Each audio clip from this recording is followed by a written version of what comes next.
concerned with the larger issue of, in this case, the Business Advisory Committee. Right.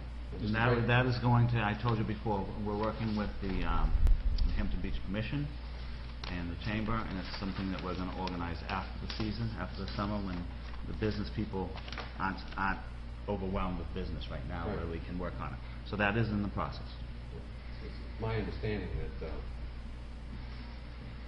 we had our annual meeting in March. I inquired in April as to what the time schedule was for the formation of the Business Advisory Committee. At that time, I was advised it would be in June. In July, I made inquiry outside of the meeting to the chairman, and Yeah. the chairman told me that it would be done in September. After the summer. Talking to the different business people, they're just too busy. Well, it's fine. I'm not Yes. objecting to anything. But just so you know, it is in the process, and it will be done. It might not be September, it might be October. It's getting enough people together that have an input. And it'll be before the end of the year, before we make our decisions on marketing and budget. And Well, that's really the piece I want to speak to, is that even though the businesses are self-evidently busy at this time of year, and one would not expect them to meet at this time of year,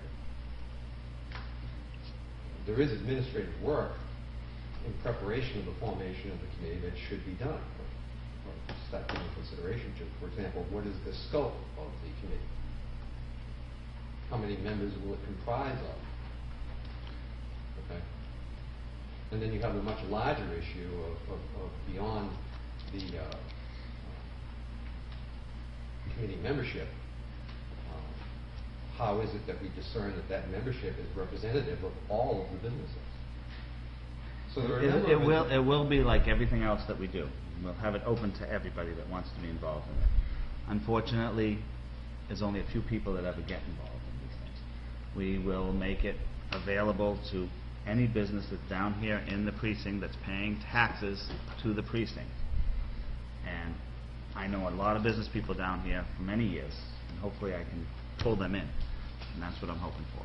It's not going to be the guys that I like, or the guys that Maureen likes, or the guys and girls that Gary likes, whatever. It's going to be open to whoever wants to be involved in it. I'm really less concerned about the membership than I am about there being representative of the business community as a whole. And it seems to me that we have, like in town, we have a budget committee, and they basically operate year-round and take the summer off. Is that right, Mike? Yeah, this isn't going to be as extensive as that. I can promise you that. No, I don't think it should be. Okay. Okay. But I don't think it should occur in one or two meetings either. I think for them to actually go through the business side of the budget, which represents well over 80% of the entire budget, and it includes the ability for them to actually do some brainstorming as to how to better allocate things, better fund certain events, maybe come up with new events, these kind of things. This takes time, and to do this requires at least a core membership of that committee that is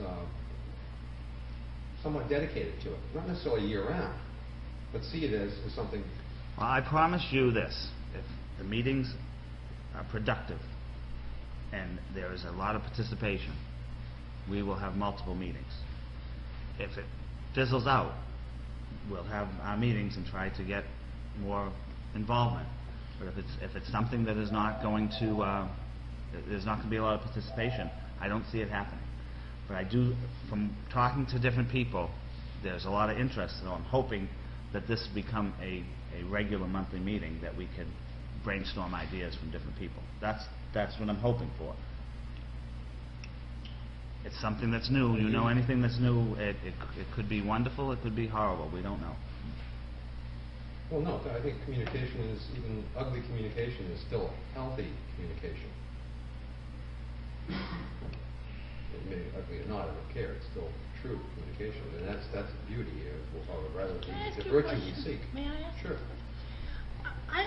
You've mentioned this more than once. I would like to know, there seems to be a concern for you that all the businesses would not be represented. Can I ask you where this concern comes from?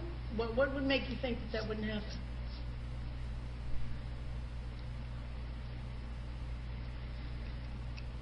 Well, we have a history of non-representation for the businesses. I don't think so. What do you mean by that?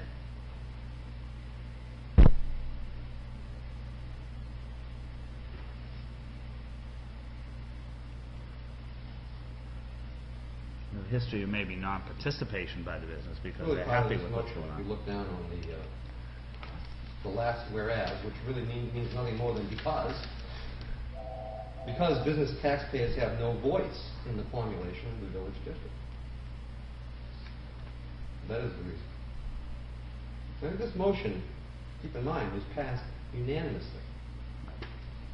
But As well as the commissioners.